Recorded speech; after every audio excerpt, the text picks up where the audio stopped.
Good morning বন্ধুসকল, সকলোকে মই স্বাগতম জনাইছোঁ নদিয়াল ব্লগৰ আন এটা ভিডিঅ' মাজলৈ। আপোনালোকে দেখিছে মই হাতত এখন দা লৈ পেলাই নামি আহিছোঁ নদীলৈ আৰু বাঁহ এটা কাটো বুলি নামি আহিছোঁ। আচলতে এতিয়া মই কাটিব লাগিব, মানে অপইতা বাঁহ এটা কাটি নিম। দেখা পাইছে আপোনালোকে মই অপইতা বাঁহ এটা ঘাপ মাৰি পেলাই কাটি ল'লোঁ আৰু ইফালে কাটি আনি মই ইফালে দুটা চুঙা বনাই ল'লোঁ, দুটা তিনিটা চুঙা বনাই ল'লোঁ আৰু চুঙাকেইটা দেখিছে ধুনীয়াকৈ ধুই মেলি পখালি ধুনীয়াকৈ ইয়াতে চাউল ভৰাবলৈ আৰম্ভ কৰি দিছোঁ।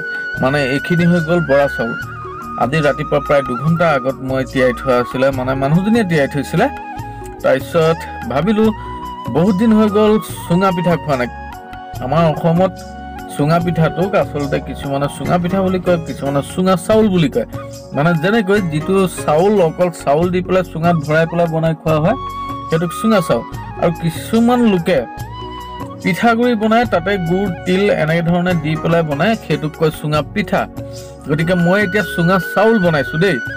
গতিকে বহুত দিন খোৱা নাছিলোঁ, খুব লোভ লাগি আছিলে। ভাবিলোঁ আজি লৰালৈকে হ'লেও, আগবেলাটো মোৰ সদায় লৰালৈয়ে হৈ থাকে, গতিকে ভাবিলোঁ আজি চুঙা চাউল খাব লাগিব। কিন্তু চুঙা চাউল খাম কেনেকৈ, সেইটো এটা কথা। কিয় গাই খীৰাবও লাগিব, গাই যদি খীৰালেহে হ'ব।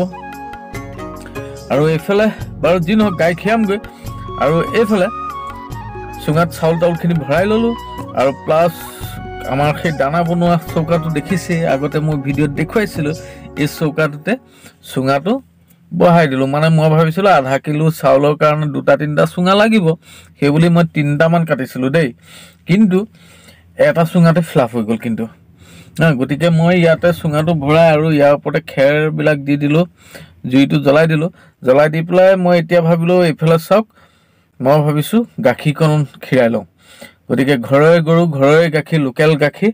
গতিকে গাখীৰকণ খীৰাই ল'লোঁ আৰু খীৰাই লৈ দেখিছে নহয় আমাৰ গৰুজনী অৱস্থাটো দেখিছে কেনেকৈ গাখীৰ খীৰাব লাগে। বৰ কষ্ট হয়, কিন্তু গাখীৰ খীৰোৱাটো আমাৰ বহুত কষ্ট হয়।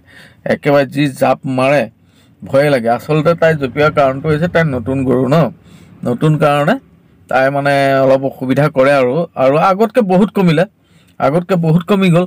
এতিয়া গাখীৰ অকণো দিবলৈ লৈছে বেচেৰীজনীয়ে নে কি। বাৰু যি নহওক, ঘৰৰে গাখীৰ, গৰু আছে। গতিকে আহিলোঁ পাকঘৰলৈ, এনেকৈ ফালিলোঁ। চাওক চুঙাটো হৈ গ'ল যেতিয়া, এনেকৈ আনিলোঁ পাকঘৰতে বহিলোঁ, ভিতৰতে বহিলৈ এনেকৈ চুঙাটো ফালি পেলালোঁ। আৰু দেখিছেই নহয় কেনেকৈ টুকুৰা টুকুৰকৈ উলিয়াই পেলাইছোঁ এইখিনি, হয়নে? আৰু কি ক'ম মানে, আৰু এয়া ঘৰৰে লোকেল গাখীৰ ঢালি ল'লোঁ আৰু এইটুকু গুড় দেখিছে।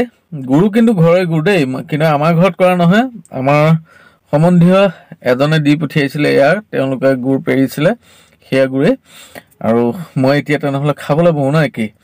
এইফালে দেৰিও হৈ আছে, সোনকালে যাব লাগে নিজৰ কামৰ জেগালৈ, গাড়ীখন লৈ ওলাই যাব লাগিব। মানে 10টা নবজাৰ আগত মই আমাৰ অনুষ্ঠান পাবগৈ লাগিব। গতিকে এনেকৈ আজি ভিডিঅ'টো ইয়াতে সামৰিলোঁ। আপোনালোকে জনাবচোন চুঙা চাউলৰ সোৱাদটো কেনেকুৱা পায় আপোনালোকে দেই। ধন্যবাদ।